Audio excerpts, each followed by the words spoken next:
Yeah.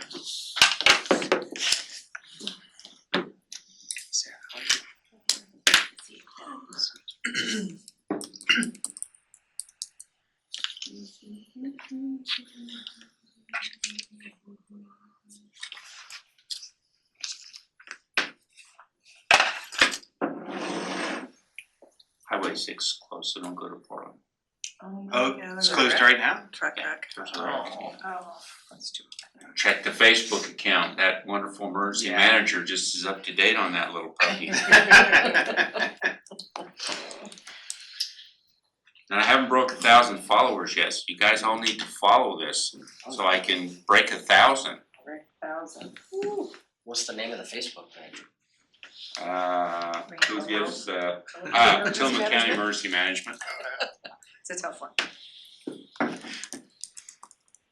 We should promote that 1-800 who on the cares? library social media. We'll put that out there. Oh, thank you.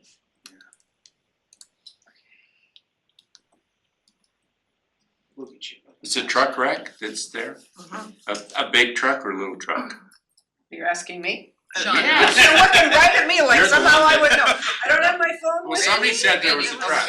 Oh, sorry. I know, I'm just supposed to know. It's connected. One was like a box fan or something, or the. Oh, yeah, what- Sean has the, she's the one I with got the a scanner, not me. Oh, you're part of that I little heard of group that no one likes, huh? Well, when somebody hits their panic alarm in the courthouse, I kinda like to have the doors locked, so.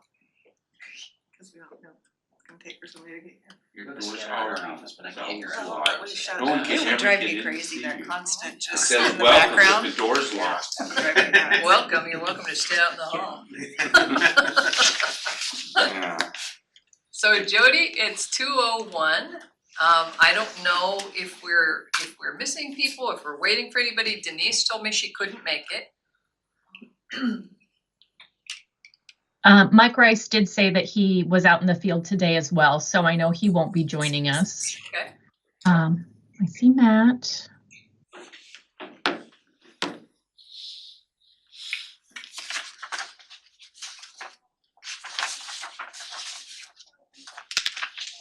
Commissioner Bell, I know you have quite a few topics to cover today during this meeting, so are you comfortable if we go ahead and call it to order? Sure.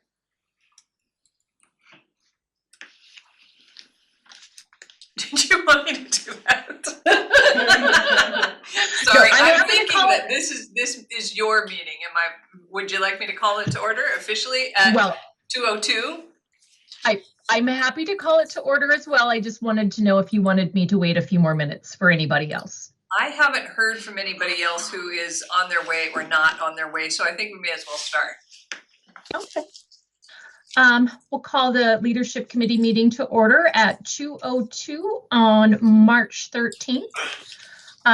Do we have any introductions or new members? No? Well, would we like to dive into our agenda items? Please.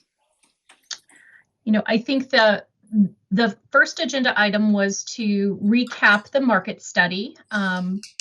Today during the Board of Commissioner meeting, the pay plans for the non-represented elected official and part-time pay plans were approved. Those were retroactive to July 1. If there was a salary increase, if it was a COLA, the COLA was effective January 1 of 2024. Thank you, Sean, for bringing that back before the board. And thank you even more for the many, many retroactive calculations to make sure that happens. So if you see a member of the Treasury team, just know how much they work when we do those retroactive adjustments. The second part is I wanted to talk a few things about what's next with the market study and if there is still remaining issues with the current market study. The county has approved a compensation philosophy. We will be sending that out to staff, explaining that philosophy, talking about next steps.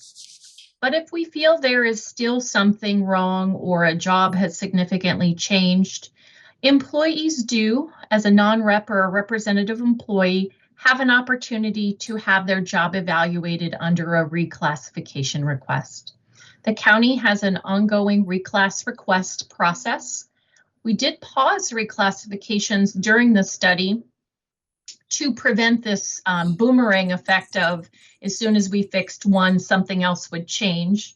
But since we have closed the study and are moving forward, if there is someone who feels that there was an error, if their job has significantly changed, if their job description has significantly changed, there is an avenue through that reclass request.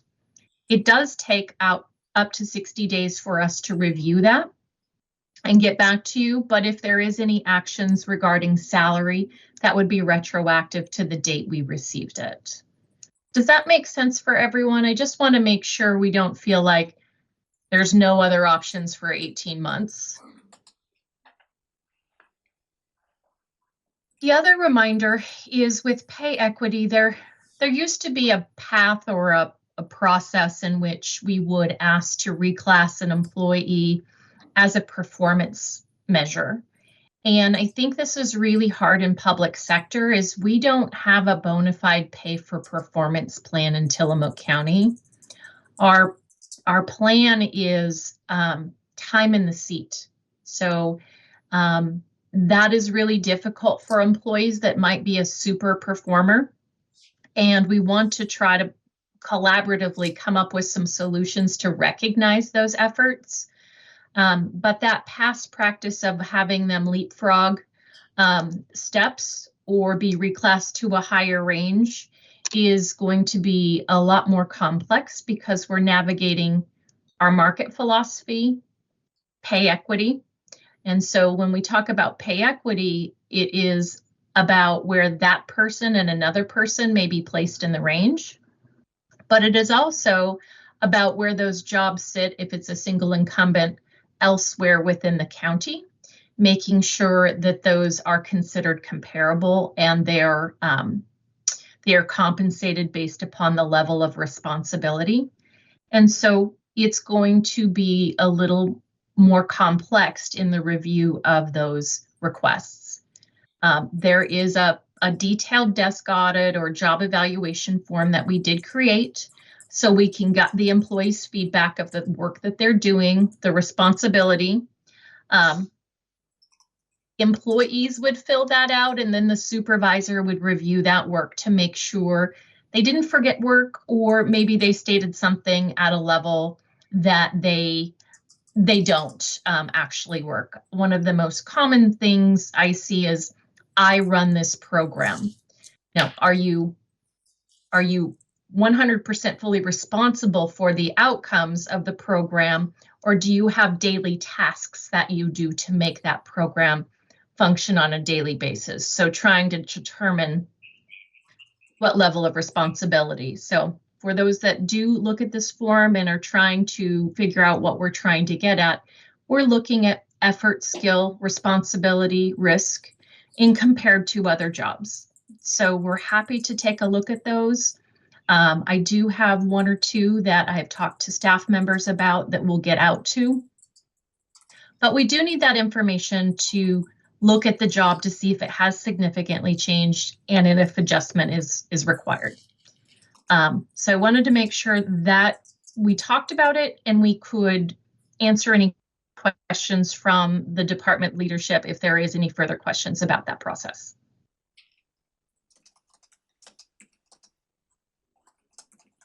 Jody, I know I have asked this before, but it's been asked of me again since then. So please describe the difference between providing somebody with promotion and going through the process of reclassifying. So when someone has worked in a position for X period of time and they're working above their current, they've worked into the next position, they've worked their way up. So we have on the books an example of promoting employees, but also we have this reclass procedure that you just described. So when are we using either one? I think that's a great question. There are some jobs that are identified as the next level specifically by licensure. The two that comes to mind are our assessor trainee. They get their assessor license and then they get promoted to that assessor's position. The other is the MEO1, which are mostly public works laborers until they get their CDL. And then upon receiving their CDL, they're automatically promoted to an MEO2. Those two are ones where there is a defining factor that will turn them from one position to another. The other ones are not quite as clear-cut and defined in the job series. In those cases, it's not a promotion, it's a reclass. I've looked at a lot of job descriptions that we have at the county, and sometimes I have to look twice between the 1, 2, and 3 to find what the distinguishing factors are that are different. And so if someone is in a 1 and we're looking to move them to a 2, that desk audit or that intake form would say, do they have the distinguishing factors between being a 1 and being a 2? And while it's technically being increased or reclassed to a new position, it's not technically a promotion. The other part, and Aubrey, I see your question. I'll finish this and open it up to your question. The second part is if there is a new position available, we don't automatically give that to an individual. We have rules in our handbook that state that internal promotions would be posted for a minimum of 5 days. And so you're starting to see as people retire or positions open up and we think we have a strong internal candidate, we do open it competitively, internal only, for those employees to have an opportunity to apply. If no one applies, then we'd open that competitively up to outside candidates. Aubrey, you had a question? Question and also kind of a comment, and I think county council might be interested in weighing in on this. And I guess I disagree with that assessment of the difference between a promotion and a reclass for people other than the ones that you described. That it's like a licensure occurs, and so now it's triggered. But if you look at the definition in the AFSCME contract for a reclass, it defines it as someone who has already been performing the tasks that are described for that job classification, as opposed to somebody, the way that promotions have been handled, in past practice in my office, according to my predecessor, it's when somebody meets the criteria for the next level. So for example, someone was performing the functions of a legal assistant 1 and they met the time requirement to qualify for a legal assistant 2, but they were not already, and the same goes for deputy district attorneys, where someone wasn't already performing the job functions of the advanced level. They were performing, like in the past when we've promoted DDA 1s to DDA 2, and it used to require 5 years of experience. Well, those people were performing the job duties of DDA 1. They were not performing the job duties of DDA 2. But then when they hit that time requirement to be advanced to DDA 2, they were, and it was through a promotion.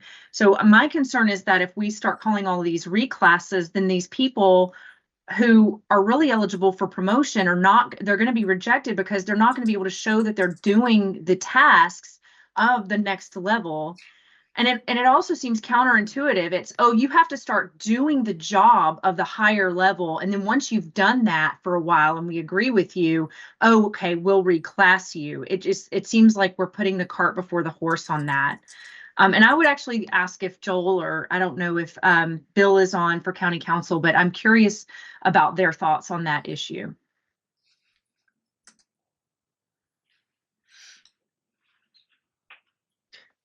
Hi, Aubrey and Jody. I'm here. I'd be happy to discuss this offline. I need to look up a couple of examples, but we can certainly have a conversation offline if you want to discuss it more. I would appreciate that. Thank you.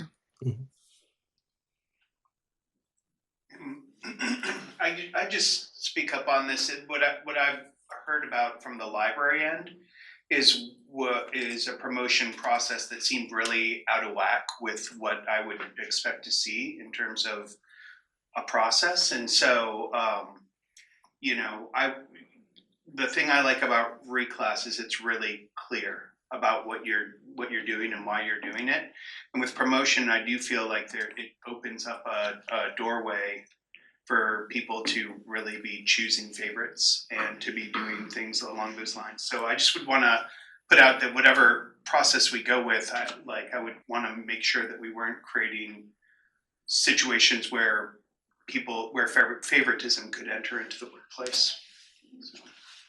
Well, and Donna, it is the pay equity lens that's having us re-examine some of these past practices.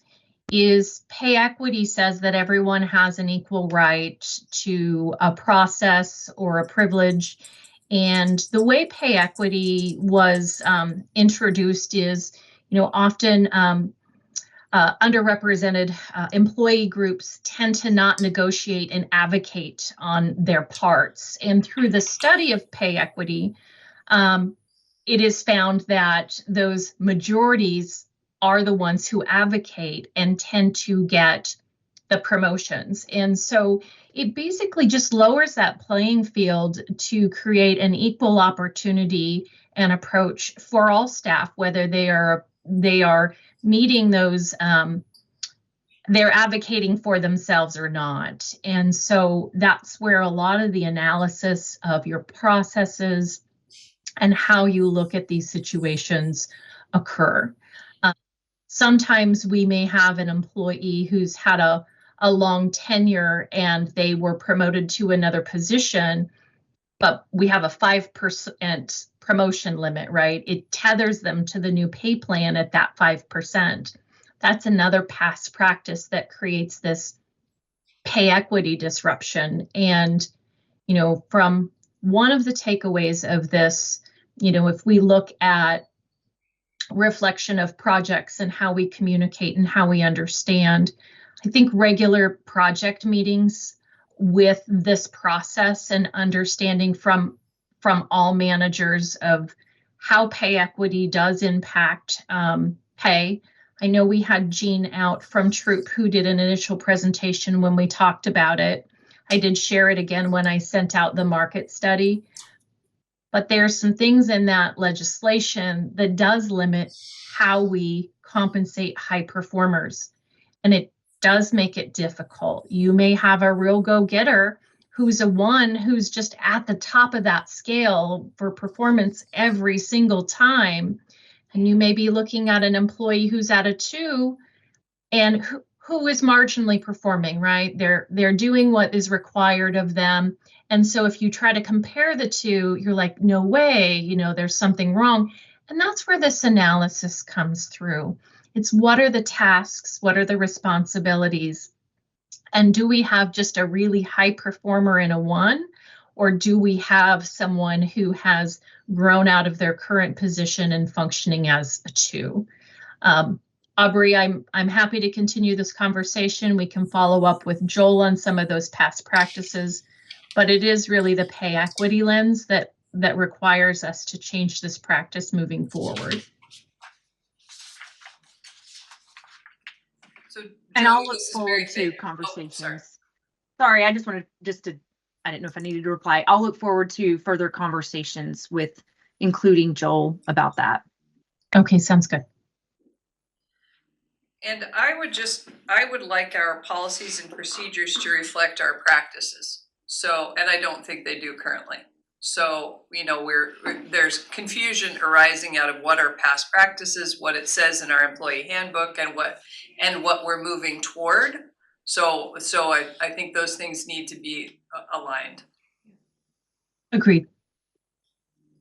And I'll just speak quickly that is a project that's in process, but as we remember, we have a limited number of HR staff and we're prioritizing to get projects done. So that is underway. It's in line with everything else. So I just encourage people to give a little grace and a little patience as we work to get everything moved forward. But that is one of the projects Taylor has been working on, is the employee handbook. So Great, thank you. And I do recognize that, you know, there are only a few employees in HR. I do recognize that. And also it creates the confusion of we're doing it this way because I said so. You know, there's like at this level, leaders, most leaders are not gonna be happy with I said so. I mean, it needs to be immortalized in our policies and procedures. Absolutely, and I think the explanation has been given here a number of times for pay equity, so we will get that on paper, but at this time, we do have to ask our leaders to acknowledge and accept that we're training and educating and ask them to take that in while we get the policy underneath that caught up. So that would be my special request to those at the table is if you have heard it from us and heard it here, we're working to get the policy aligned with it on paper, but the education is here. We're letting you know why this is the way it is. It does, this in particular falls back to legislation, so. What else have you got, Jody? Well, we just finished a market study and I hope to be back before the Board of Commissioners here in the future weeks to start another market study. So I feel like it's kind of like laundry or dishes. It's work that's never done. But we want to get started on this next project, and the scope of the project is, this is just kind of foundational. We'll have a formal presentation and a project kickoff. But these job descriptions, we're going to be going through the job descriptions and making sure that they're current and that an employee has a right to provide feedback and input to what's in their job description. The supervisor reviews them, we finalize them, and then we go back out to market again. And there were some positions that potentially look like they were over market or if there was a pay equity issue. But the concern of making any kind of broad judgments that would impact a freezing of pay or something broader than that would have a negative salary reaction, we wanted to make sure we absolutely had all of the data in our hands before those decisions were made. It's something we want to take very serious. And so we think this foundational work will take us quite a ways. But I also want to be thoughtful. A lot of our departments are growing and changing. You know, if we think at this time period, there's new job descriptions we want to introduce, or there might be a reorg during this time period, it's all in the same work. And so trying to be forward thinking, and it's not just what's happening currently, but what are you needing to do? And we'll start doing department meetings and kind of talking about that reorg structure. If that's something that you're seeing, you know, technology has changed how we do things. Terminology has changed over time. You know, secretary used to be a common term. Now it's administrative specialist, mechanic, now they're technicians. So some of that language may change over time as well. And we'll meet with each department to kind of talk about what's specific to you so we can roll this in for the next 18 months. To make sure that we do have market data for these job classifications and they're ready when you're ready to start using them. So there's more reasons than just the market study. How do we look at our classifications and what we're going to need in the next 5 years is a really good time. Sometimes people project what they think for their staffing models during budget. So I just wanted to plant that seed for everyone. And so that is on our priority list to get started and get moving. It does take time for employees to fill out the job evaluations and get them back in and get them to you. I was digging through some of Naomi's old work, and I found that some departments hadn't given the feedback and signed off on some of the job descriptions. So we need this feedback from staff and from supervisors so we can go to the next step to get that market data. So if there's anything we can do to help you work through that process, or to give employees time, or if you want me to come to a department meeting to talk about the process for people to understand, we're happy to do that. We're trying to make these projects a priority. And again, in retrospect, multiple communications, a kickoff meeting, department meetings, how can we support the organization so they can lean in and be excited about this project and see this as a positive and not a schlep of doing paperwork and being, you know, a problem. It is really a path to try to improve our salary and our compensation, as well as just clarity in our roles. Does that make sense for everyone? Unless there's questions of the group, that's really all I have about the market study. I know our April leadership meeting does include quite a bit of mission, vision, values, so we'll try to plug in a kickoff meeting of this project, even if it's a one-off from our regular leadership meeting, to make sure that we're all together kicking that off. And then if you'd like me to come to those staff meetings to talk about those processes, I'm happy to do so.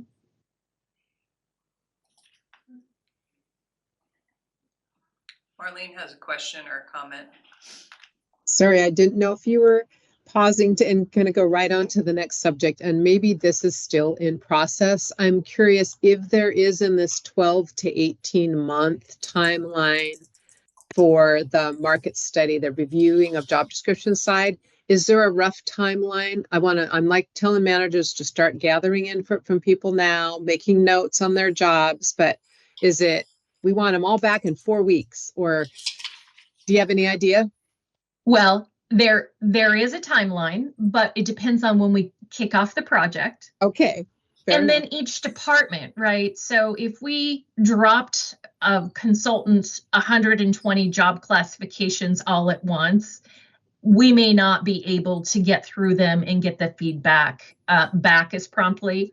You know, we may discuss as a team that we prefer to go department by department and build out those timelines accordingly. So I will ask with the project kickoff that those timelines are identified so we can know what to expect and when, right? So Marlene, if we're going to pick July for you and that's HHS's month, you know, we'll make sure that we can communicate what that expectation is. But I have seen where they dump all job descriptions on the consultant at once, and then everyone's nervous because they haven't heard back from anyone for 2 months, but they're working through each one of those. And so how do you get the feedback? Okay, well, I'll wait for the kickoff and the decision on that. Thanks. Thank you.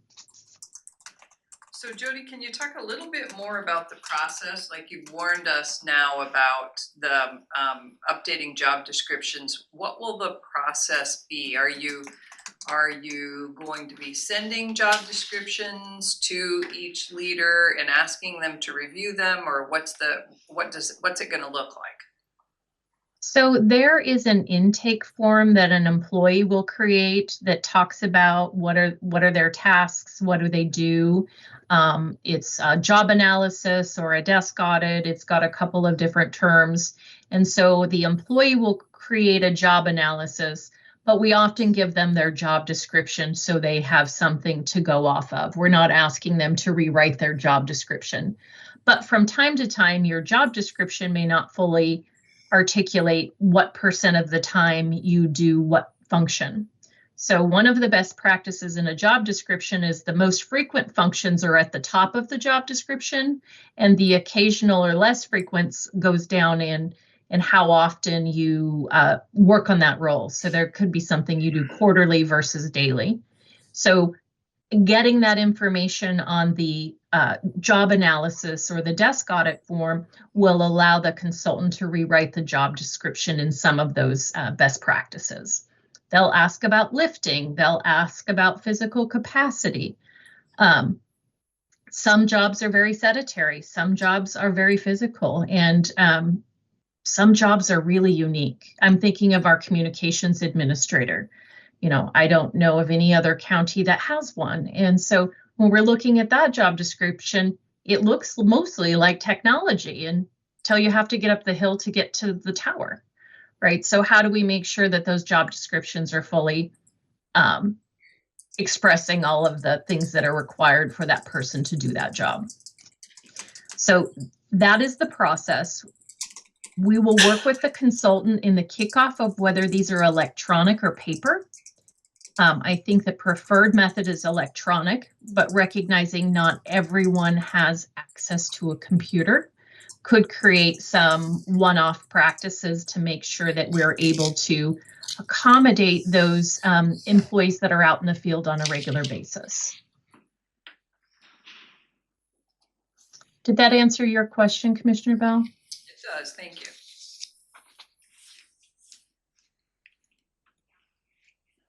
Anything else on pay equity? Anybody? Questions, things you're wondering about?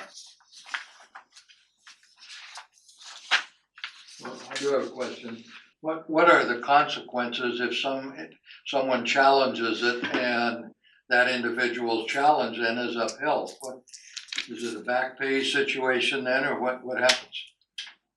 Yeah, we as the county, if we have been identified as, if a position is considered comparable and we did not do a due diligence through a pay equity study. So part of the pay equity study and that due diligence, there's language in the statute that says that there's a limit to how far back those damages or that back pay is due.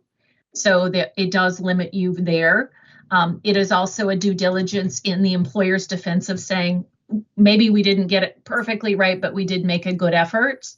But yes, you would be liable for the difference of pay between those work of comparable characters, if that makes sense. Okay, thank you. Anything else on this subject?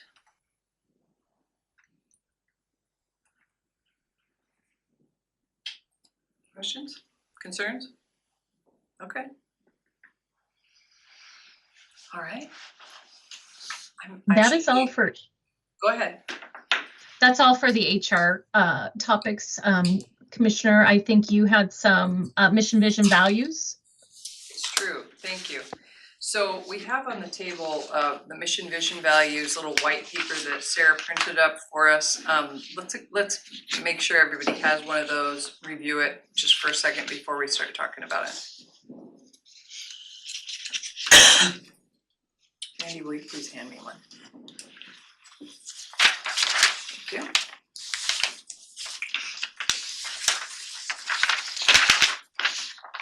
Okay, has everybody had a chance to review this already? Okay, so the background here is that committee members have been meeting to work on mission, vision, values. We've met a couple times. We have some draft statements, and we really just want to check in with you today, let you know what we've been doing, let you know how far we've gotten.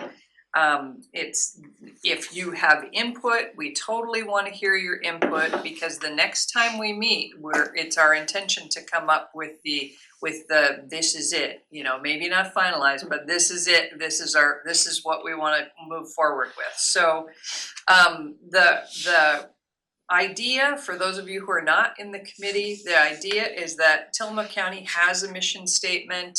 It's old, it hasn't been updated for a while. It's basically true, but it's old and clunky and lengthy and no one remembers it. I bet not even Sarah remembers it, and she's an A+ student, and I challenged her. I tried, it's the bandwidth. Gross, see, nobody remembers it. And so we want to update our mission statement to reflect what the county does and how we do it. And what we do, how we do it, who we serve. And so, and we want it to be pithy, we want it to be short and catchy and memorable, hopefully with some kind of emotional hook that makes all of us believe in it. Something that we believe in, that we take pride in, that we feel like, yes, this is our work, this is what we want the work of the county to reflect. And something truly memorable. So that's mission, the mission of the county. The vision is what do we hope for it? Vision is a little bit different. There's a shift from mission. The vision is what's our hope for what we do, and values are just that. And so the vision can, in I haven't done this work particularly for 5 years since I was with Adventist Health. So, and it changes, but at the last time I did this work with Adventist Health, the idea was the mission and the values will be short and memorable. The vision could be longer. You could put more in the vision. However, what I can tell you about that is that I remember the Adventist Health mission and values, and I don't remember the vision because it was too long. So I think if we want it to be memorable and meaningful, then it needs to be more brief. And the idea for mission, vision, values is that they should inform our culture. They should be ideally like there's different, it happens differently in different places. There are mission, vision, values statements that people create, groups create. They go in a book someplace, they sit on a shelf, no one ever remembers them, no one uses them, they're not trotted out until the next time. So, but also there are the experiences, some organizations have experiences with mission, vision, values that are informative, that are, yes, we believe this is the work we do and it means something to us. And people can get behind it and really believe in it. And that's what I hope we're doing here. That's my intention. And so we wanted to just check in with you because you're the leadership team and tell you where we're at. And I just put up the these are going to be confusing to you, so I apologize for that. I should have rewritten them, but I didn't. I just put up the ones that we're working on. So where we got to in our last session with mission was on the left. We got to, so right behind Matt on the left, and this is obviously not done because there were a couple different versions of it, but something like great government that serves our unique communities for the common good. Or underneath that was proudly providing, then we didn't like the word proudly, or providing excellent government services for the betterment of our unique communities, places, and people. Then we talked about delivering rather than providing. So obviously we're wordsmithing this, but what we're going for is like what we want to get to the like distilled version that feels right, it sounds right, it feels right, we believe in it, we'll remember it. So that's what we're going for. The other two mission pages are things that we came up with in the first session, and that evolved to the one on the left. So Tillamook County provides quality services to support our unique communities for the benefit of the common good, et cetera. And that was fine, but it wasn't quite what we wanted. And weaving together the common good of our unique communities through quality services and public participation, that's good too.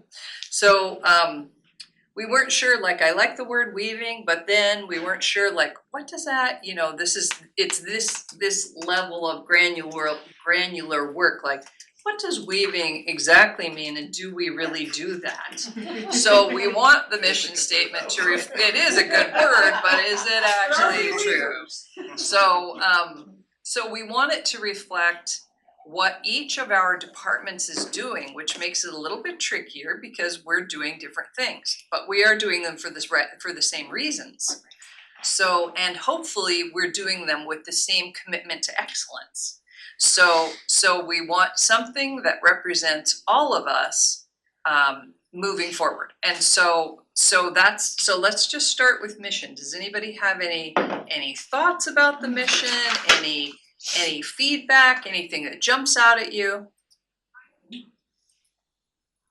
I think I prefer the word public to government. Okay. Public Okay. service instead of government service. I don't know. Maybe it's just a pet peeve of mine. Okay. And I think community and places could maybe be interchangeable. Okay.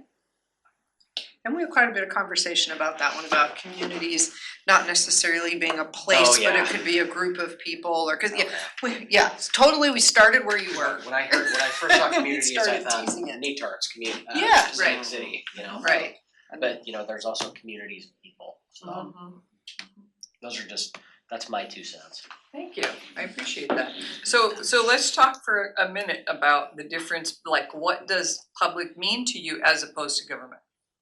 Cause nobody else brought this up, so I'm interested. Yeah, we didn't have that one. I think, I don't know, I think a lot of people, I think there's quite a few people that when you put the word government in something, they receive it negatively. And I think, more of a servant mentality. We're here to serve the public rather than to, orchestrate government services or administrate government services. It's more of a servant mentality than a administrative mentality. I don't know. I appreciate that. Yeah, personally, that resonates with me because it's servant leadership is what moves me. Yeah. So, yeah, I don't personally have a negative association with government. I don't You're either. totally right that a lot of people do. Yeah. You're totally right about that. Yeah, I'm glad you brought it up. Anybody else? I think on the drafts, I think what Sarah pulled together was, really captured what we talked about at the meeting. My favorite, if I just had to pick one, would be number 3. Adding, I like the word public though better, so swapping, government for public, and then I still like the word unique, adding maybe unique communities in there, so. I like number 3 with 2 word changes. Providing excellent public services for the people, places, and unique communities. Yeah. So I like that also. I think it reads really well. I think it's memorable. I think it's descriptive, but remind me of why we kicked out unique in the last meeting, because I don't remember. I don't think we did. I think Okay. it's in it's in the first line. It's in the first sentence. There's 3 options there. It's in Right. the first one. Right. Just like Yeah, overall how. But remember in our discussion, there was some reaction to the word unique, and I don't remember who said it or what it was, like that some reason that we were leaning away from it. I think I may have brought it up. It was When it was. where it was unique people because exactly. of that. Okay, But I think okay. everybody still liked the community. Oh, okay. Unique Yeah, places we and just thought it might communities. come off weird saying unique people. Yeah. That it Okay, might sound okay. insulting to some Right. people. Okay. That's exactly right. Yeah. But yeah, no, Okay, all right. Thank you. Okay, so the third one under mission statements, the third one, providing excellent public services for the people, places, and unique communities of Tillamook County. Okay. Does everybody here know the fist to 5 way of group voting? Anybody not know it? Okay, so 5 means I'm all in. Fist means no way. And then in the middle, you can guess. So let's fist to 5 for that third statement. Providing excellent public services for the people, places, and unique communities of Tillamook County. Wow, that's very good. Okay, and online? there is a full 5 hand. I think it's a wave. I can't see what we got. Are we voting online? I can't see all the statements, but it sounds good to me, so I'll give it a 4 because I can't see it. But it that's sounded fair. good. That's fair. All right, we got a 5 from Jody, 5 from Joel. Anybody else want to vote? Okay, all right, that's a very strong endorsement. Thank you. Okay, so, Aubrey gave a 4. okay, all right. Do the 4s want to talk about it? Like, what's your one thumb reservation? It's probably more just spending time thinking about it. I'm just hesitant to give anything a 5. Okay, It's more me than the statement itself. that's fair. Okay. Anybody else with a 4 want to give more feedback? Because we're not finally deciding this today. We're leaning heavily in this direction. Aubrey? Sure. I mean, I don't know, I guess I'll just say we're striving to provide excellent public services. I don't know that we are, but we're striving for it. So I don't know. I know people are gonna balk and say that we are absolutely not providing excellent public services. And I don't know how to make that sound any better, but I can just hear some gruff reactions to that. Among staff or the public or whom?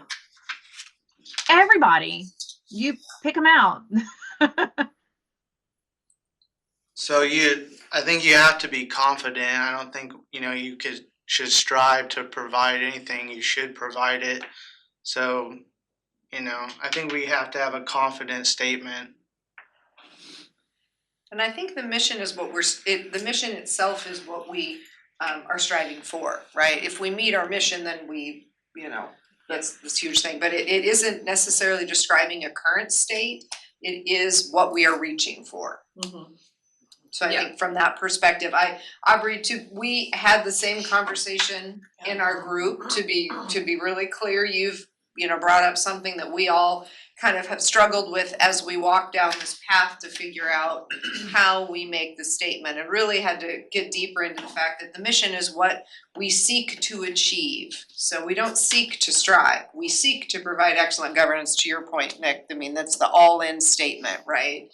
And we do know that there will be folks who may not understand that and may guffaw a bit at us, but it's something we look at each day as our internal compass to say, I want to make a decision. Does that decision lead me closer to providing excellent services? Yes, yeah, it is aspirational. Yeah, I'm thinking about at Adventist Health, their latest mission statement is living God's love by inspiring health, wholeness, and hope. And when that came out to the group, people were like, oh my God, I can't live up to that, because that's weighty.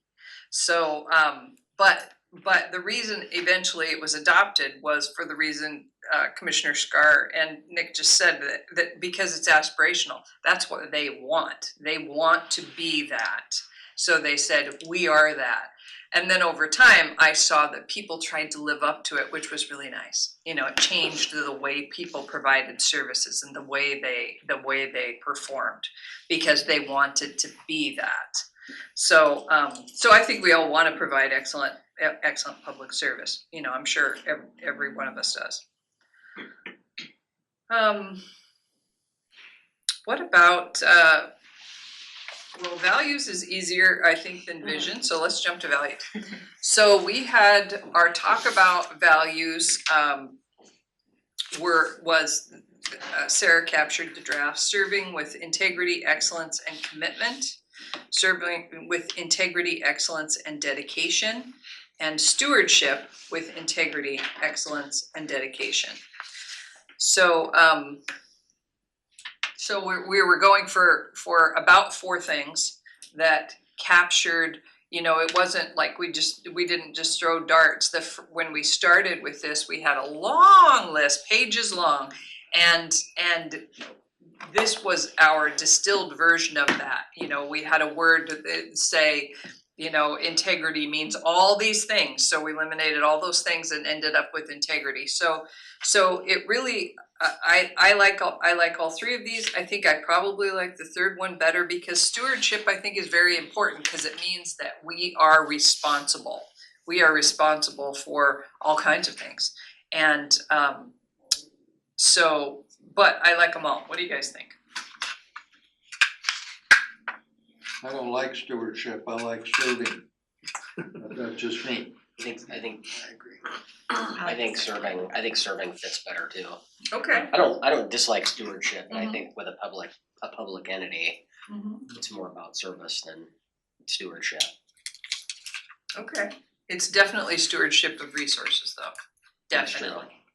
Yeah, and I looked this up because I was like, what's the difference really? And I was just, when I was reading this, and stewardship was really accepting the responsibility for something, whereas service was providing something. So it was kind of this, it was a weightier way of how we how we engage with these words, I think, is it's really taking that on in a more, I don't know, a responsible way. It's like you own it, as opposed to, well, I can provide that service.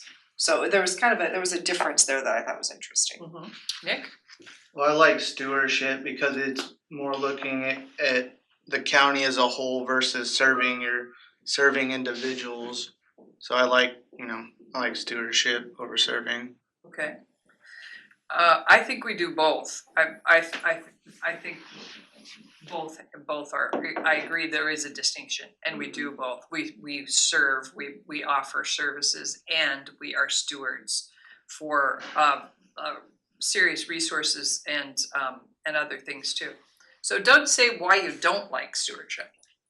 It just sounded too harsh that we're in charge of this and maybe I'm overthinking it. I don't know. Just a big long kind of a hard word as composed with serving. We're hired to serve the public who put us here. But I can be convinced. I'm not wedded to that thing unless. I agree with Doug with stewardship, and I think for me, there's a ownership component to stewardship that makes me feel a little uncomfortable when I think about government. I think of I don't know, it just gives me a little feeling. How about with money? Of something. Yeah. I mean, they are in a way, but are you really? You're managing other people's affairs, sort of, if you're the steward of it, and that's kind of my first takeaway. But I'm open to whatever. Thank you. How do you mind if I put you on the spot? How do you feel about your stewardship of the operating levy? I mean, you are actually stewarding a lot of public money. Yeah. And that isn't serving. So what would it be? Yeah, I mean, I guess I think I am a steward of that, but I guess I think of it more as, I mean, in terms of going out for a strategic plan, right, and hearing from the public, and then using that as the basis for which, and so in that way, I think of the public as being the guiding force in terms of that. And that I'm serving by doing what they have asked. Yeah. Yeah. Okay. And to maybe kind of spin off of that, with stewardship, we're trying to have a lens of this applies to everybody who's working for the county. Service does, but maybe stewardship doesn't. So stewardship may apply to you with your budget, but your staff may not have the same responsibility. Okay, that's a good point. Yeah. Sean? You got all the stewardship over there, so what do you think? I'm kind of like Doug, but I like serving better. Okay. Christy? I like serving as well. And I think from a public perspective, I think when people are looking at that and reading it for what we do, that they're going to see that we serve. I don't know that they necessarily might understand the stewardship factor of it, if it makes sense. I'm not trying to talk down about anybody, but I just think it'll be like understanding publicly. I don't know that they necessarily would understand what that means for us internally. Okay. Members of the public might also draw like a religious connotation to stewardship, and that might be a turn off to members of the public. I don't know, that's just I don't dislike the word, but some people might read that. Okay. It's also a natural resource word. Stewardship is very heavy in forestry and everything else, and that's because when I look at the word, it's like, okay, what are we stewarding? But that's my natural resource background, so it's kind of odd. Because I like serving too. Yeah. It's like, what do the police officers do is serve and protect. It's not stewardship and protect. And so, you've got, I don't know. Okay. I feel like in conversations with staff, I can say, how are you serving with integrity? How are you serving with excellence? How are you serving with dedication? Whereas, it's a little more awkward to be like, well, how are you, what is your stewardship of, Okay. you know, I don't even know what I'd say it honestly, Mhm. so, yeah. Okay, that's a good point. Are you being a good steward? Mhm. Yeah, you be a Mhm. good steward within, you know, working it into those others. That's a good point. Okay. All right. So yes, you're convincing me. What's occurring to me is that there are some of us, not every county employee has stewardship. So that's definitely true, and I appreciate that point. So if we're looking at the first two, serving with integrity, excellence, and commitment, we're serving with integrity, excellence, and dedication. We couldn't decide between commitment and dedication. You know, commitment can be to a hospital. So I looked those up too, just to see what the internet said. Of course, the internet doesn't have all the right answers.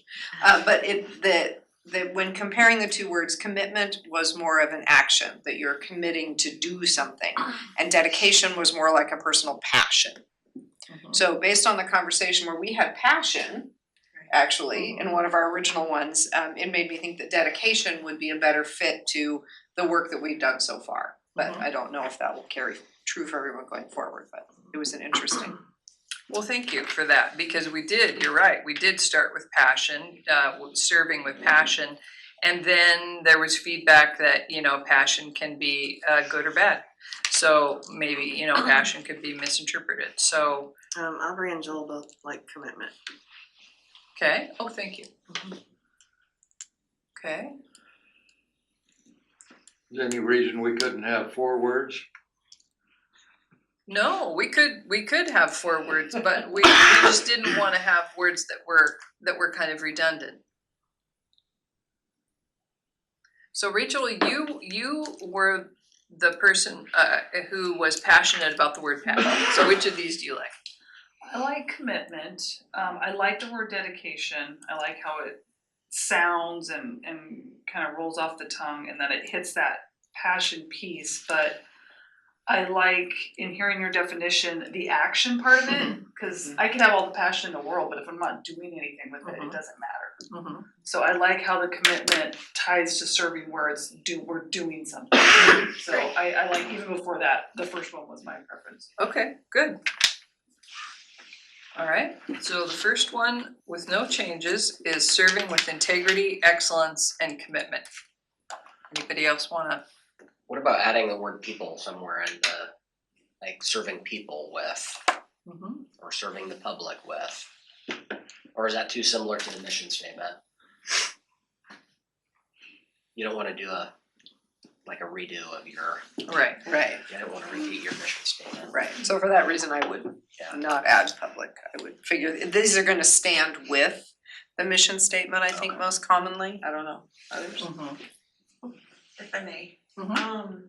So one of the things that I'm thinking about with the value statement, in our work, I think we were very external facing, right? Our conversations for the committee were largely about the public. But I think the value statement is our opportunity to pull out that internal philosophy of what the organization is also to its employees. And so I like the idea of not using the word public, just because if we want to think internally and externally how these statements apply to our work outside of the organization and our commitment to the people within the organization, I think leaving it as it is really helps with both. Not only to Dawn's point of how you ask your staff, you know, you can ask your staff, are you serving with integrity? Or how do you feel about that? But maybe as a department head, that also for me is, as a representative of this organization to my staff, I also want to serve them with integrity and excellence and be committed. Great, thank you. Anybody else? Okay, shall we fist to 5 the first one, serving with integrity, excellence, and commitment? What do we got from you, Doug? What's your vote? Marlene's got 4. Joel's got 5. Marlene's got a 4. Marlene, is your 4, do you have reservations or is it because you haven't really seen the other ones? No, I could hear the description. And I'm not opposed to it. I just like dedication more. I'm not just committed to doing the work. If I wasn't dedicated to making this stuff happen, I wouldn't be here. A lot of people can show up and do stuff, but if you're not dedicated, you don't do that creative, important, hard work. That's my Thank you. opinion. Thank you. Committed and dedicated. Serving with integrity, excellence. Medicated, yes. Well, do we wanna consider commitment and dedication? Here's your opportunity for your acronym. Iced. I think there's too much overlap between those two words, but that's just my take. I think if you're not in this deep conversation about the words, they do look very much alike to the average, just quick, somebody who just reads it quickly and isn't like, oh, what is the difference, you know? So I think it also depends on, I guess, if what we're gonna do with it, if we're gonna use it to the point of, you know, staff and wanting to tease that apart in our definitions, we could add it because there are two different sort of pieces, but to that point, we may have staff who don't actually have a passion for their work, but they have a commitment to their work. I agree with that. You know, some people are here, to Marlene's point, with that dedication, and some people, it's a job and they do a really good job and they're committed, but it isn't like a passion. Their passion is what they do after hours, you know? Aubrey has her hand up. Aubrey? I just wanted to chime in on that. When you research the difference between commitment and dedication comes from a place, an emotional place. And I disagree with that because, like the district attorney's office, our job is to enforce the laws and advocate and enforce the rights of all the citizens. And that often puts us in a position where people are pitted against each other, you know, a person who's accused of a crime versus the victim of that crime. I have to enforce both sides' rights equally. I have to be objective and neutral. And I think that applies to a lot of what our county government does for the public service. We have to balance and weigh all of the things we do every day. And if we come at it from an emotional standpoint, we might make the wrong decision. I like commitment because we're committed to doing the right thing and remaining objective. So that's my 2 cents. Thank you. Okay. Well, I think we have largely have consensus on this, so that's great. All right, let's look at the vision statement drafts. The first one, Tillamook County government is financially stable, works openly, proactively, and effectively to promote safe, healthy, fulfilling. There's a word problem there. Quality of life for our people, places, and unique communities. That's too long and redundant with our mission statement. The second one, Tillamook County government is forward-thinking, financially responsible, accountable, proactive, transparent, resilient, sustainable, too long, advancing a safe and positive culture, and responding to the needs of our unique communities in their pursuit of a safe, healthy, fulfilling quality of life. Okay, way too long. Like a Boy Scout. Yes. I was thinking less is more. Yes. Okay, so does anybody just have thoughts about this, wanna take a stab at it right now? I feel like in our meeting, this is kind of where we got to, and we were just like, yeah, we're brain burned Right. after working really hard on mission and values, and kind of, it was like, yeah, we gotta go back to vision, and I can see that we gotta go back to vision. And there was no extra word in that first one. Like I sat there for a while looking at my screen going, what is a word I can put in Yeah. here? And it wasn't there. Well, we could just take it apart piece by piece. The first one says financially stable. The second one says financially responsible, which I recall that we all felt better about that because we're not entirely in control of our stability in the sense that we're not in control of the stability of revenue. So we felt better about financially responsible. What do you guys think? I agree with that. There's too many external forces to say we're financially stable when we're telling people we're not because of what's been done to us, not Right. with us. Right. We want to be financially stable. I mean, that's our goal, but. I think the second part of that conversation was if we are responsible, that should help promote stability. True. To the extent practicable within the outside factors. We also have forward thinking, proactive. So these are just words I think we were throwing at the wall, trying to get there. We have proactive twice. I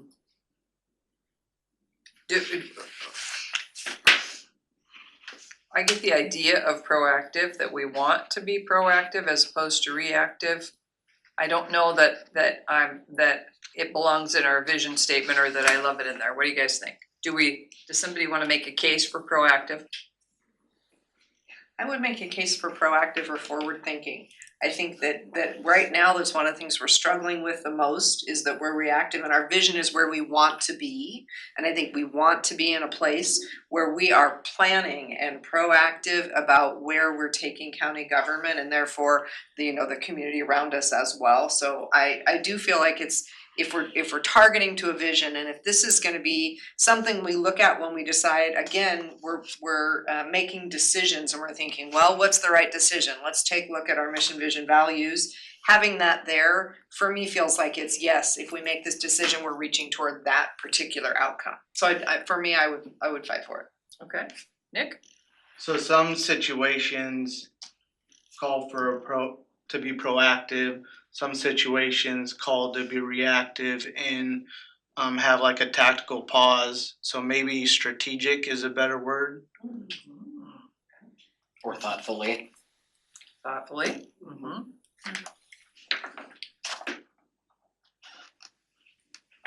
Between forward. Strategic is a good word. Sorry, I just jumped in. I like please do. strategic from Nick's standpoint. Yeah, everybody online, please jump in because we're not all looking at the screens and I don't want you to feel like you have to wait. And Don? Oh, I think between forward thinking and proactive, I like forward thinking better for some of the reasons that have been laid out with proactive, that we both are proactive and reactive depending on the scenario. But I think forward thinking is, thinking about the distance and not just the immediacy. Okay. Well, I like forward thinking. I also like strategic. It's possible we could use both because strategic has more applications. Yeah, that's true. Okay, what about we have accountable.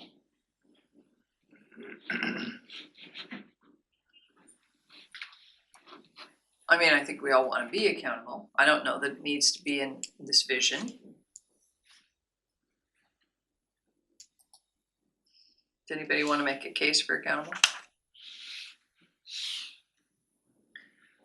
I would say accountability and transparency are expected, right? When we think about the public, they already expect us to be that way. So if we want to start kind of maybe paring these down, right? I would say accountable and transparent could go. Okay. Anybody argue? I disagree strongly? Okay.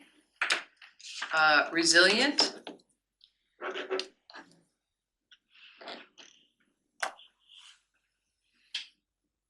I want us to be resilient. Yeah.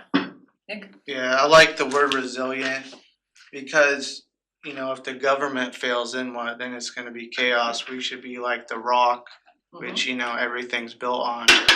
How about durable instead of resilient? We're sturdy. That sounds way more sturdy. Well, and Enduring? Durable. resiliency means different things. It can mean emergency preparedness, it can be financially, Right. you can tie it to a lot of different things. I like it. I like it because we live in a disaster-prone county. I like it because we're dealing with, possibly changing revenue. You know, I think we all want Tillamook County to be resilient, that whatever happens, we're gonna be able to recover and right our course. So you could use fiscally aware or fiscally conscious instead of financially stable or financially. Responsible. Yeah. Financially responsible, yeah, fiscally responsible. Okay, I like that. Okay. How about sustainable? Is it significantly different than resilient? Or is that? I'm kind of wondering what it means to all the different departments, because things Okay. change, services change. Mhm. I don't know, it's kind of throwing me for a loop of thinking. And with How, those, how it's a universal word across everything. Good point, yeah. and with those changes, resiliency is probably a better word, right? Because that's what we're trying to do. Yeah. Yeah, I think of the sustainability part being more about my job than really my staff's job. At the end Okay. of the day, that when they're talking about things, I'm thinking through that lens of like, is it sustainable for us as as an organization to do what they're talking about? Is it, you know, is that the thing we can do? And it's not really something I think they always should be thinking about. Kind of drink big and like come along and be like, yeah, that's good. But what about this? Yeah, we're being forward thinking and strategic, that might cover that sustainable piece, I think, for me, right? Okay. Because that would be kind of underneath that. Okay. All right, so we can take out sustainable. Flexible, Um, adaptable, I don't know. So do you have fiscal in there? we do, I don't like that word. okay. I mean, that's just me. How do you really feel, Doug? I don't, and it depends on your audience. If you're talking to a banker, no problem. If you're talking to somebody, you know, with Mountaineer Tires, maybe not. You know, I'm just trying to think, who's our audience here? Audience pretty wide. That's a fair point. Okay, okay, So back to financial Back to financially? responsibility? Or Yeah. responsibility? okay. Something like that, maybe. That's just me again. I'm not just one person Is sitting there a there reason at a you don't table. like financially, Matt? No. Okay. Not. I agree with Doug on that point about who our audience is and hearing these Okay. words. We want to talk to them, not above them. All right, Yeah, messaging to the public does matter. yeah, true, true. Okay, so advancing a safe and positive culture. I think we can condense that into great culture, or just something that's not, everything else is one word and that has several. So I like that, what we're trying to say there, but I think we can condense that down to one or two words. And is it repeating what it's later on in the, That's yeah, what I was gonna say too. could it go away? It is repeating, yeah. Yeah. Well, let's just put some parentheses around that for a second. And responding to the needs. What's a positive culture? Culture is a culture. Could be positive or negative, sort of in the eye of the beholder. So tell us You're right. what is a positive culture? And my culture may be positive for me and horrible for you, or negative. Right, you're totally right. It is subjective, what that means to, yeah.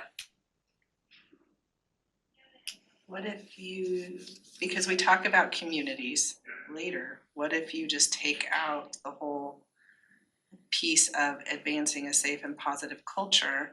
Because we, to Christie's point, we use safe, we have communities, we're talking about a fulfilling quality of life. I think the culture piece though, the way I remember landing here was internal. We wanted positive internal culture, which if we took it out, there's two pieces there. There's the internal and external. I hear what you're saying though. It is totally subjective. So is that maybe, is that something? Cause I think, I mean, thinking about internally, perhaps that piece is where we focus on the internal culture. Right, that's our vision for the organization. And so you have that external and internal piece in there. Because we really, when we talked about positive culture, I did not think about the organization. To me, that was not an internal thought. My brain immediately went out to the public. Where- That wasn't made clear to me, Okay. but I like that idea. Where my brain is going is using advancing safe and jumping down to the next line, advancing safe and healthy communities.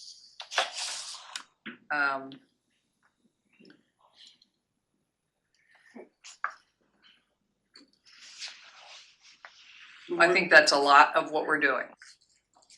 A lot of what we're doing is about health and safety. Not exclusively, we are doing other things, but we're, part of that is fiscal health, the health of veterans, the health of juveniles. I agree, but I think all of that is external and not none of it, but I think we're missing an internal mark here. Okay. We're not speaking to, we want to be where people want to work, we want our employees to be happy, that isn't in here at all to me, if that piece comes out. But I don't know how to address what Doug is saying, which is a good point. Well, are we going for both in our vision? Are we going for both internally, what we want to be as an employer, as a place to work, and what we want to be to the community? Are we going for both? I thought that was the Okay. whole, that was the primary purpose of this whole process, was that we wanted a strategic plan of how we were going to be internally, which obviously has external goals, but it was internal. So yes. Okay. Could you replace safe, healthy, and fulfilling with desirable? That's also subjective. Right. Right. Well, and I wonder if we wanna think about two statements, not two statements, two sentences within the statement. Yeah. To kind of address that internal, external piece of this, so that we can be clear. That Tillamook County is the workplace of choice with a welcoming, inclusive, positive culture. Tillamook County, and through our services, Tillamook County, whatever, I don't know, I can't do it off the top of my head, but maybe again, I feel like vision was what we had done the least amount of work on. And maybe there are two statements in vision, one that talks about what it looks like and feels like for us as employees, and one that talks about what it looks like and feels like in that exterior space. Okay.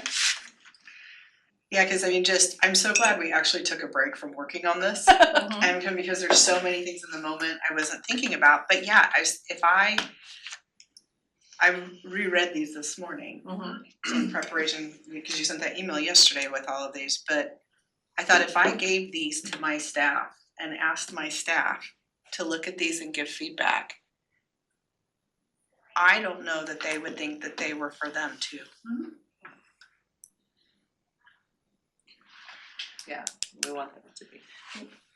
What about at the top, Tillamook County is a great workplace with forward-thinking, financially responsible and resilient people, and then going to that external statement after that. I don't know if great workplace really captures it, I but like where you're going though. yeah. Keep trying to think of a different terminology for that. So who really is the target audience of all this? Exactly. I think it's internal and external. Both. I think all of this needs to speak to every employee of the county and all of our citizens and our visitors. So it's, yeah, 100% get everybody then, okay. I kinda thought it was D, all of the above. Okay. I think it's a good approach, and I appreciate the idea of, an additional sentence to, because we're talking about what we do and who we are as an employer. And recognizing that who we are as an employer absolutely drives what happens out in our community, right? Because we don't make widgets, really. It's the people that provide the services, really, and for the majority of what we do.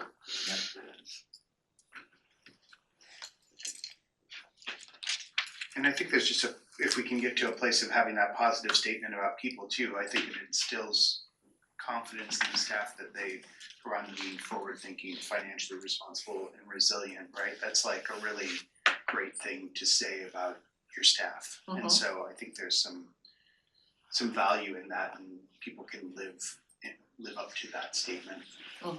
True.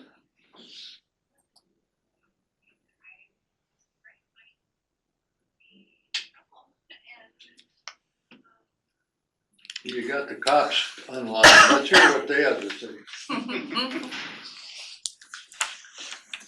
Sheriff, do you have any feedback for us, or Matt?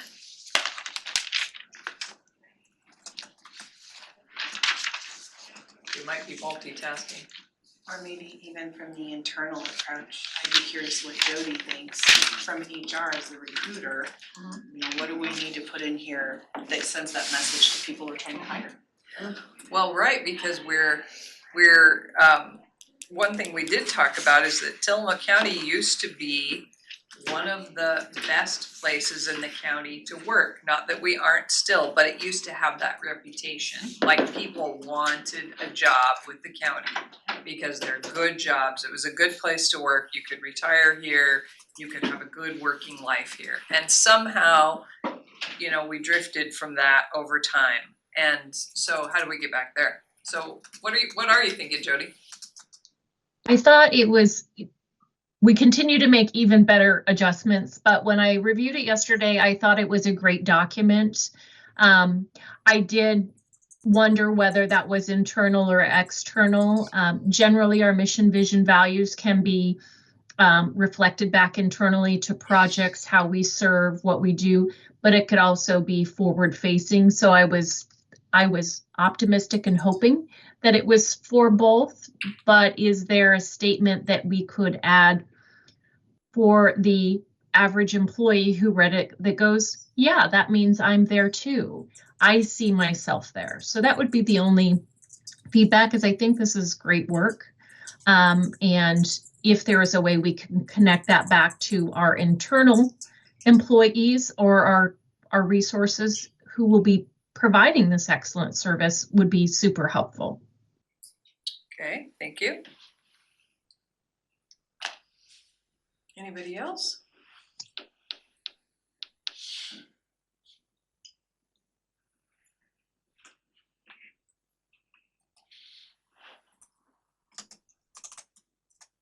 Would you like to keep plowing through this right now? Would you like, I'm feeling a little brain foggy at the moment, so I apologize for that. I am certainly willing to wordsmith this and send it out to you, or we can keep talking about it right now. What's your preference? So the goal of today's meeting was to finalize the mission and values, which I think we did, and then the meeting at the end of the month with the subcommittee was to then fine tune the vision. Fabulous. So I think I like where we've gone with this, but I don't think we have to continue wordsmithing it, because we will do that on that May 7th, I think, whatever. That's that meeting awesome. is. I'm so glad you're paying attention. You sent the meeting invite? It's a lot to think about today. So I think we've accomplished our goal for today. Excellent. Oh, I'm so glad. All right, well, I really appreciate this conversation, and I'm heartened because we knew as a committee that we would make progress by including everybody. So thank you to everybody who's with us today and participating, because you really did help genuinely. So thank you. Okay, what else is on our agenda? I have one question, to go back to this. So how do we know after some period of time that this is the right, or that it's effective, or that we said all the right things? In other words, what's our metric to measure this in 6 months or 2 years or some period of time? Well, at Adventist Health, I can tell you how it worked there. We used it for the strategic plan, which is coming next. Like, we used it for the strategic plan to say everything in the strategic plan needs to reflect the mission. We used it in budgeting, like the things that we're budgeting for need to be reflected in the mission, vision, values. So we used it. It became a living document that was part of all of the important decision making that happened. And if at some point those weren't aligning, if it wasn't fitting or wasn't adequate, then we would talk about revising it. So what I would suggest is that we finish this, we use it to develop our strategic plan, and then when we're gonna update the strategic plan, which presumably would be in a couple of years, we look at this, like, are we still in love with this? Do we all still remember it? Do we all still feel strongly about it? Does it represent what we want? Is something missing? And then we can update it in a couple of years when we update the strategic plan. Couldn't we also use it in the hiring process? Yes. Like during, like when we ask questions, we could encompass integrity, excellence, commitment. Totally. Yeah, that's a great idea.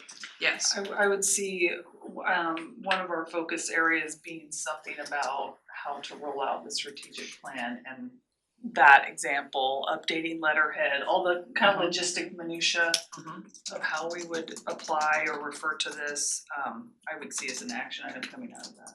Great. Okay. Anything else anybody wants to say about this? You almost raised your hand. Okay, all right, then thank you for this work, this is great, it's progress. And what else is on our agenda? Is that it? Yeah, well, it's a leadership team, so if we wanted to do roundtable, we could. Okay, all right. Jody, do you wanna lead us in roundtable? Or would you like Sure. us- Yeah, go ahead. Well, I feel like I gave the HR report out already when I started with the pay plans and the market study. I just want to briefly say that our recruitment numbers for candidates that are applying are up. If anyone wants to work at the library, Dawn's got a very hot competitive library assistant recruitment going on there. We're seeing things in the teens and 20s now of candidates applying in these pools, and it's just refreshing. And I just want to remind folks that, I feel like the COVID recruitment struggle, we're coming out of that, and so it's just very encouraging. And so I want to share that, and many thanks to all of the hiring managers as we continue to recruit as fast as we can. Please be prepared for interviews. I think that's what happens as we close, we disposition the candidates, and then we play scheduling Jenga to get on the calendar of our recruitment panels. So that's one other way that you can help us move that process along. But overall, we're very optimistic of where things are recruitment wise, and hope you're seeing that in the quality of candidates and what you're seeing in interviews as well. Thank you.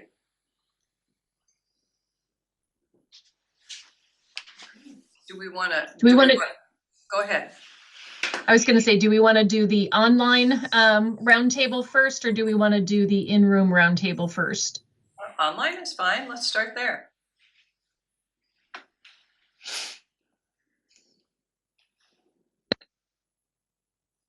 Sheriff or Undersheriff, do you have any report outs today?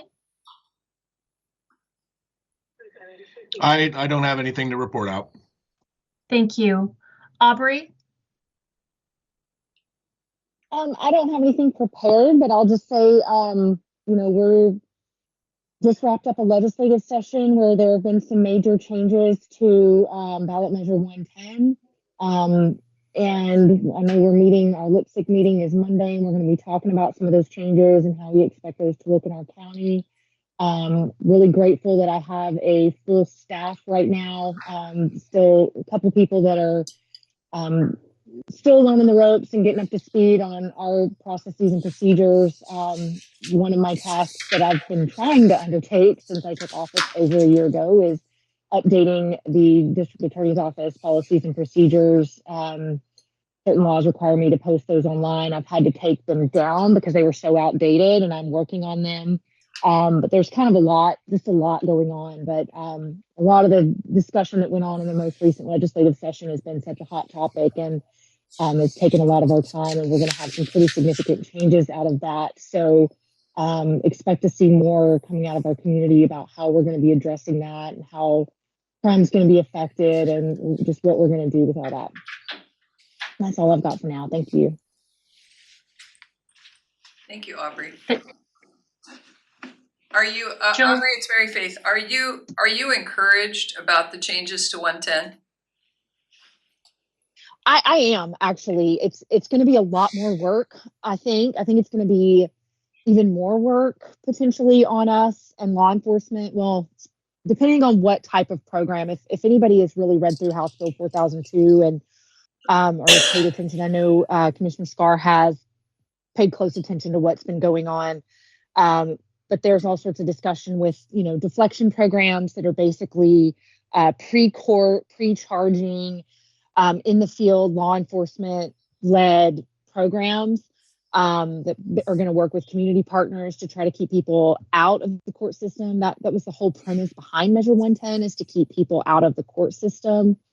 But we saw just, dramatic failures in that regard, related to addiction and overdoses and things like that. I could go on about that, but by bringing it back this way, it actually, let me back up. I think that what people did not realize, that a lot of us in law enforcement predicted, was how hard it was going to be for us to actually do stuff once people did continue down the rabbit hole of addiction, and the attendant crimes that comes with that.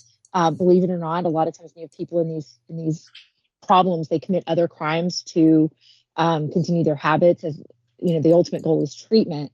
But with the changes that we have, treatment is still very much on the table and is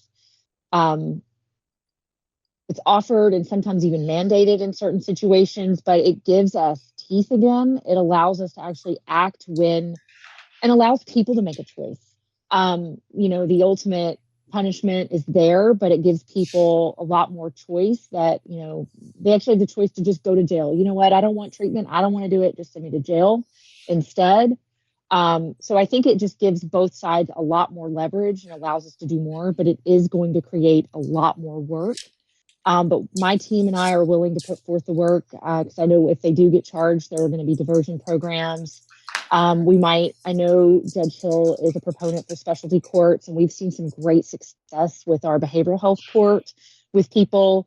We've seen some failures too, but not for lack of serious effort on all of our parts. But when you get people who are motivated and just need that extra hand up, we're there for them. And so I think that there could be some great success out of it. I just think it's going to come at a cost to us. It's going to be a lot of work, but I'm actually very hopeful that by doing some of these things, that maybe we can have a reduction in some of the other crimes that we've seen that I believe are attendant to the or that are negative effects of Measure 110.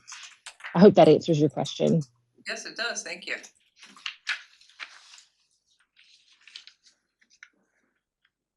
Okay.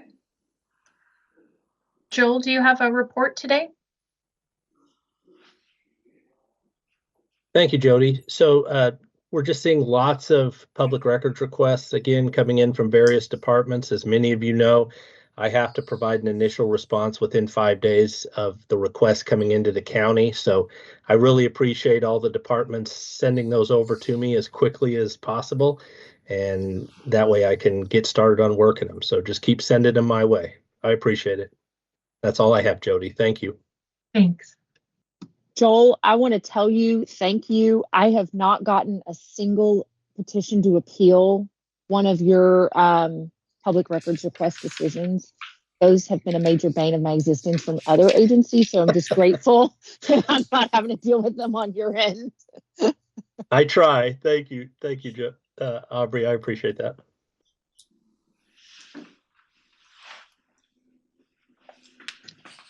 Anybody else online?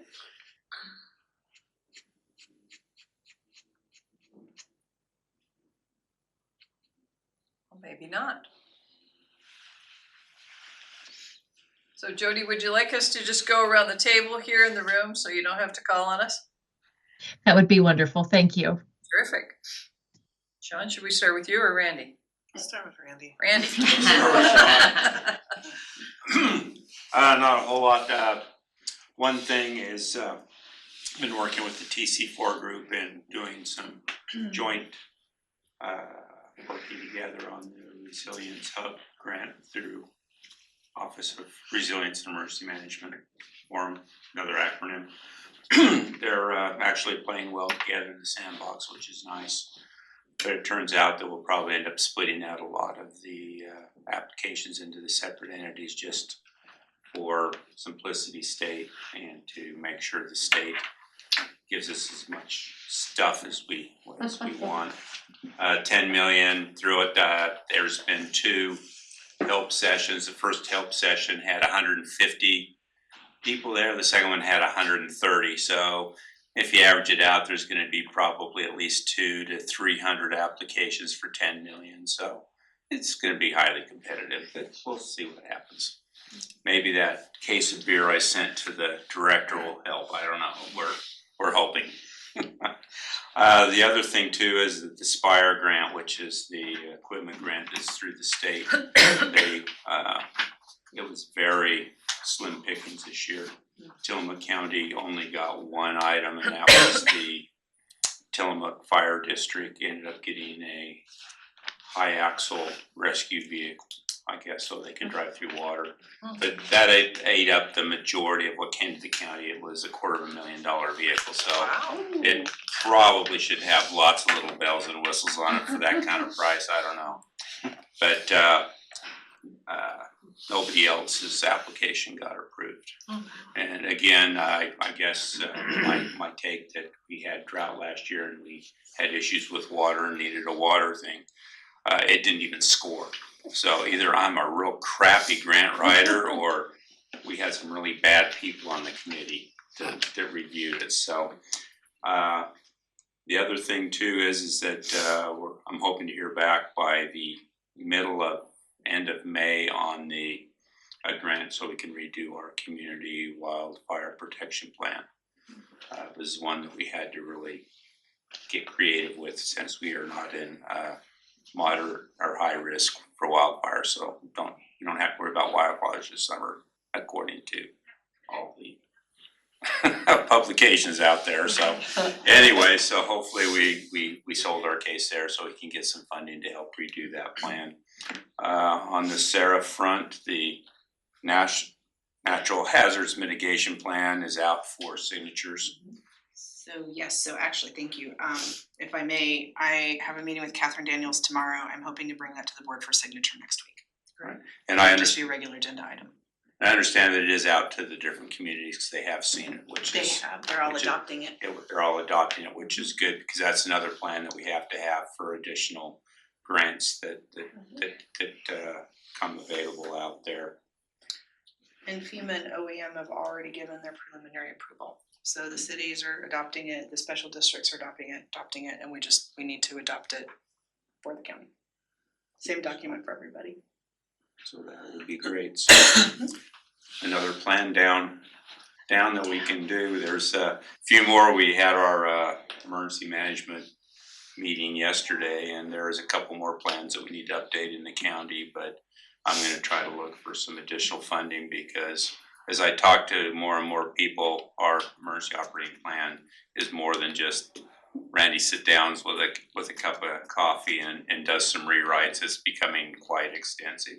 So I gotta either quit talking to people and getting their input or search out some additional funding because to bring in some additional help to come in. Everybody's got some great input, but no one has the time to sit down and put that input into plan form. So, and there are some grants out there that can help with that. So, and we've got another plan that we're trying to do is a mass casualty medical surge plan, and we're trying to find out who should take the lead on that. And we're kind of going to try to push on to Ed Colson with the health department since it's kind of in that game. They want to push it on me, but you want me to spearhead that plan? I don't think you're going to like the outcome. So we need to get the people that have the expertise to spearhead that plan.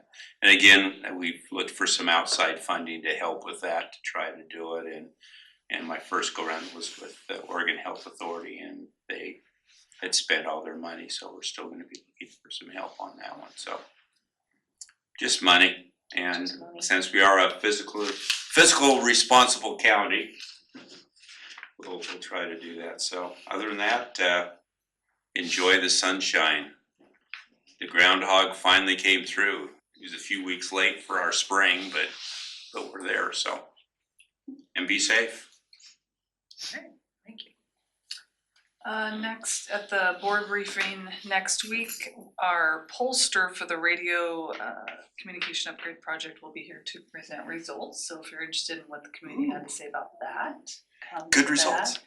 Positive results, I think. Good. So he'll be here, and then I'm hoping after that to get the board's support to proceed with campaign for a general obligation bond. So I am pivoting in work to radio. That's great. That it? Yeah, that's it. Okay. That's all. I wasn't prepared to say anything. That's top of mind. Okay. Well, I've got a couple of things. Some of us got an email, and I don't remember who it was from, but there was a Zoom bomb at the city of Nehalem. I happened to be there.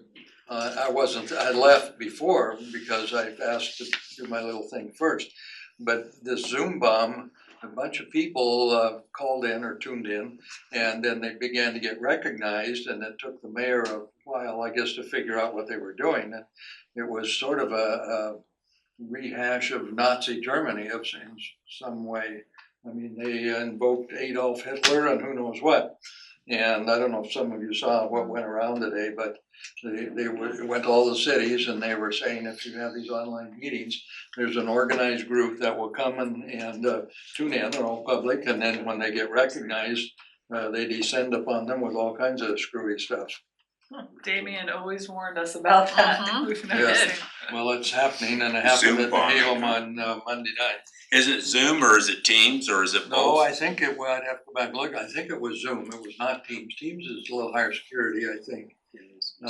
But they had it all set up, and they had, the little rotating camera thing in their city council up there, and cause I left after like 15 or 20 minutes, and then whenever they had some more public comment, it came on, so. That's one thing. I can tell you at the Fair Board, they have two pretty serious issues here, and I'll tell you what they are. The first one is, there's not clear records on whether Pig and Ford has been 99 years or 100. And you may laugh, but it's a big deal, because the 100th anniversary is gonna be a national event. You know, we'll get the magazines and the New York Times and who else come out and look at it, maybe. And they truly don't know. The other issue is, there is a fight in this community on how the boxes at the county fair are allocated and the waiting list and who's next and how do you split them.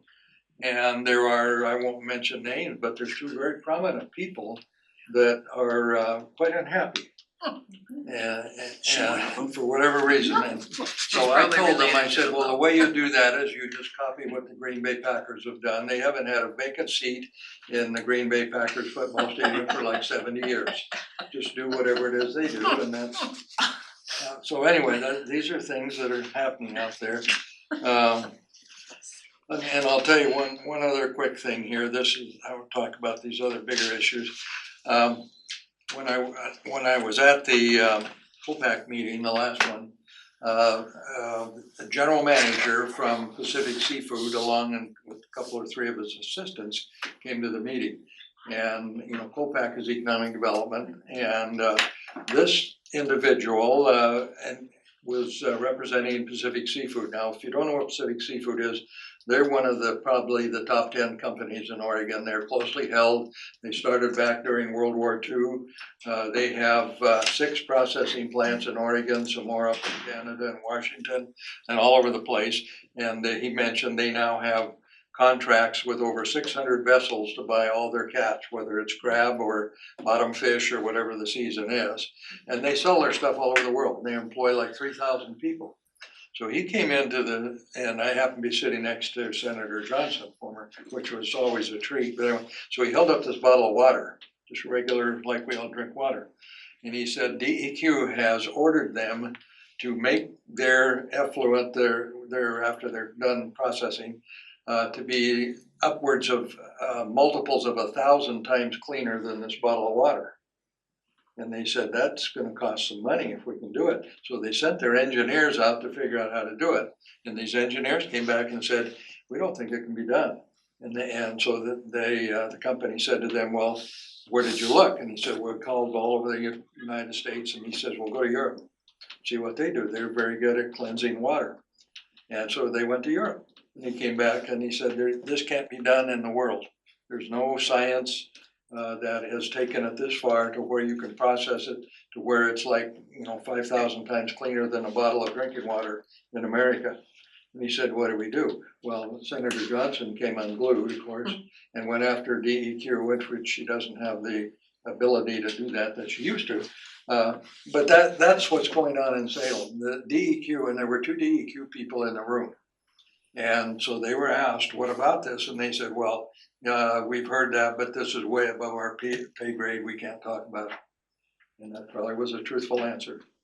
But I'm thinking, if the DEQ, Oregon DEQ, is telling one of our major companies to do something that cannot be done regardless of the cost, that's a bit of an issue. And I'm wondering, what's going on in Salem, aside from other issues, and maybe you can talk about the habitat and all of that. But, what's coming out of Salem these days is scary.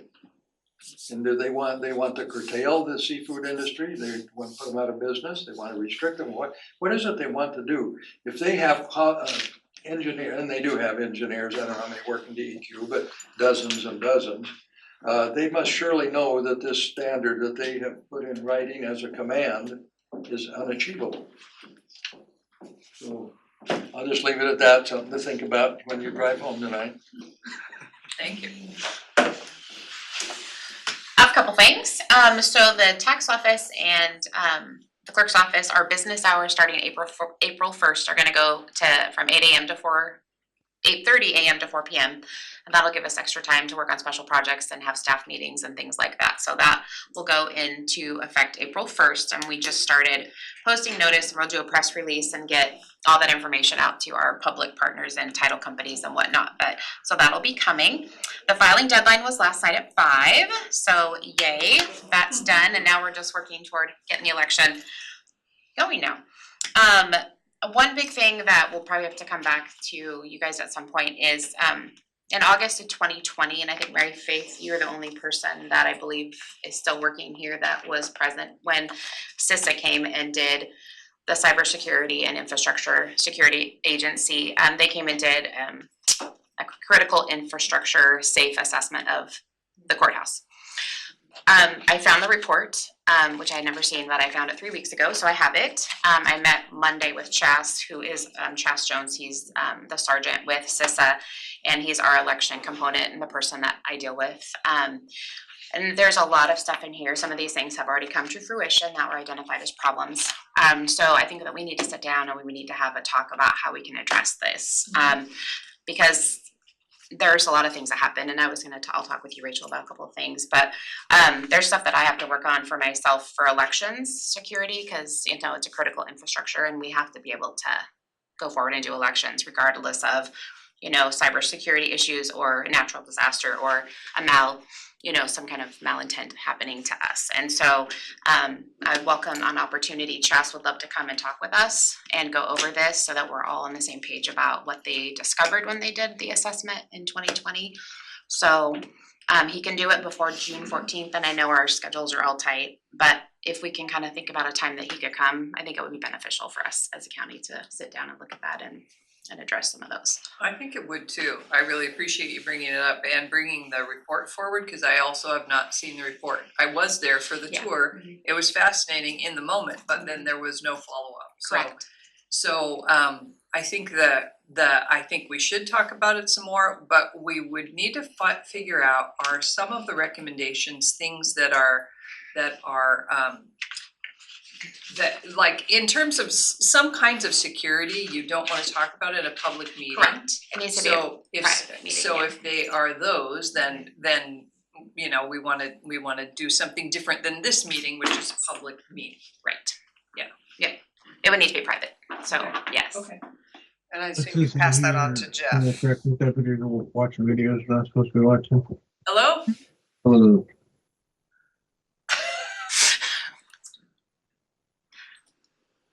Something going on at the sheriff's office. If somebody was trying to participate in our meeting, please say it again. Thank you, Matt. Okay, so. Did I miss something? This is the sheriff. We're talking about a security assessment that was done through the Department of Homeland Security, right? Yes. In 2020, and Christy has just discovered the report with the recommendations. So she got back in touch with the Department of Homeland Security person who did the assessment, who would like to come talk to us about it. And we were talking about what's the appropriate venue for that, because it's probably not a public meeting. I would definitely say it's not a public meeting. I would agree. Okay. And I feel like last year the legislature passed something that said if you were talking about security, you could do it in an executive session. Cybersecurity. Is part of this cybersecurity? Yes. So we can, and then I believe Joel would have to weigh in, but there was a conversation just about courthouse security and whether or not that could be done in an executive session, and there is an interpretation under which it can. We just need to see if Joel can find that and get to that interpretation comfortably, where it's just courthouse security in particular. Thank you, Commissioner. I think there'll be enough, I think between that argument and the nexus to cybersecurity, which I would expect to be a big part of this, I think there'll be enough there Great, to do it in executive session if needed. terrific, thank you. Thank you. At least a large part of the conversation. Okay, so we could schedule it, if it's in executive session, we could schedule it adjacent or during a commissioners meeting or a commissioners board briefing. Do you think Chaz would come? Yes, he would come. He said he's very free until June 14th, and then his schedule gets locked down until after the November election. So if you can tell me like what would work, and I can also talk with him about what would work for his schedule as well. Probably, because it could be a lengthier conversation, I would think a board briefing would be better on Wednesdays at 2. And maybe you could coordinate with Debbie to cause some of them in the near future, some of them are already booked up, but they'll open up. Okay. Do you have other ideas? Yeah, I think, I haven't seen the report, I don't know about the report, so it'd be nice to see the report and see what's in it, because there's probably a lot of other people who should be in this meeting. Agreed, So yes. if we could start there. So do you wanna share the report, at least with Rachel, but also, should we share it with the departments that? I mean, I think- I don't know what was this, who commissioned it, who was leading it, like. It came out confused by of. the whole thing. Well, yeah, because when people started talking about it at conference in November, I was like, well, wait a second. And so I didn't know, I mean, I knew it had happened because I was obviously working in that office at the time, but I wasn't the clerk at the time. And the clerk is the one statewide. I mean, they went to all 36 counties. The clerks were responsible for facilitating and having these safety. Okay, so it's around specific elections, for so- clerk, it started there. It started with election security after the Okay. November 2020 election. Okay. And so it started from there. And so CISA came to each 36 counties and did these safe evaluations of the courthouses and did a whole security thing around like what could be potential issues that should be addressed. And so that's where this came from. Okay. And it was, I guess, given to us in September of 2020. So Christy, I don't know what CISA is. They're the Cybersecurity and Infrastructure Security Agency under the Department of Homeland Security. Department of Homeland Security, gotcha, yeah. And I feel like, has Jeff not had additional CISA conversation? So Correct, and we he's not had here. we had a Yeah. tabletop exercise Right. here with them. And they're through, so Chas works for the election side of it. And then there's the lady that was here, and I cannot remember her name, but she is on the infrastructure side of things where they work with more public entities that are not elections. But the assessment definitely was not limited to infrastructure or elections. Correct. Yeah. It was as a whole. Mm-hmm. Okay. Yeah. So that was one thing. So they will work on that. And then just small thing, my last name changed, just so you know, so if you see it in my email, my last name is changed back to my maiden name, so just, will go through HR when I get my new social security card. But in what the is it? meantime, NYSETH, Nice. yeah, so I changed it, Spell for us? NYSETH. Very nice, thank Yes, you. so you'll see it out there, so I'm amended my filing that way, so. And I've let everybody else know, but they can't make the change internally until I have a new social security card. Okay. So, anyway, that's done. Sorry, Nick. Yeah, I have. Don't take it personal. I have a 4 o'clock, sorry. Okay, Yeah. okay, thank you. Do other people need to leave right now? I have to go correct some things on my budget, so I do not have, I'll wait till the meeting to report out. I'm excited for my hearing tomorrow night. Okay. Nick, do you have something fast? Yeah, I can work pretty quickly. So there's a changing in staffing. We went from a 4-person staff down to a 3-person staff. We're waiting on weather and contractor schedule for more progress on the memorial that's gonna be over here, right across from the corral. We had 150K so far this year in retros. And then we're planning a Vets Fest at the end of June that's gonna be held at Pacific Restaurant in the 2nd Street Plaza. Please let us know how we can help with that and support, give service to the Vet Fest. Now just come and enjoy the food and the activities. That's it. Thank you, but if we can work it for you, that, I'm sure a bunch of us would be willing. Okay, yeah, Nelia's gonna be the one doing the food, so she's probably gonna have her crew and she might want some volunteers. Okay, terrific, alright. What are retros? You said you had 150,000 in retros? And so from the time we file a compensation claim to the time the VA makes their decision, that's a retroactive time. Okay, So they're getting paid from the well, time of good, filing to the time they get their decision. good, that's great. Okay, thank you, Nick. Yep. Sarah, Don, anything quick? Nothing urgent. Okay. Actually, one thing, that whole Friends speed meeting thing you've got going on in the library, I drove by and saw that sign, that is cool. It was really popular amongst the 6 people who showed up. We're figuring out how we can do something like that on our own without paying another company. What is it? to What was do it? It's like speed friend Speed making. friending. It's I need a skip the friend. small talk. I need a friend. So we're gonna try and do something monthly. We just need to figure out how we do it on our own because we just it's Do you have too to much bring work a friend otherwise. or can you just go? No, you come to make friends. It's about meeting other people in a physical environment where you're not yelling at each other A safe, online a and safe environment? talking with each other and doing what Is there we've food? done for thousands of years. Is it like food Uh, and refreshments? all right. We're trying to get Slow there. down. We'll see when we get there. Maybe there'll be some refreshments. Yeah. That was really cool. Yeah, I'm hoping that by maybe summer we should have something up and running on a more regular basis. So, but it does seem like the people who went had a great time and connected. I think they all went and did something after the Wow, event. cool. So Nice. Hey, let Randy know about the. Yeah, let I me will. know. I'll let you know. Thank you. Sean?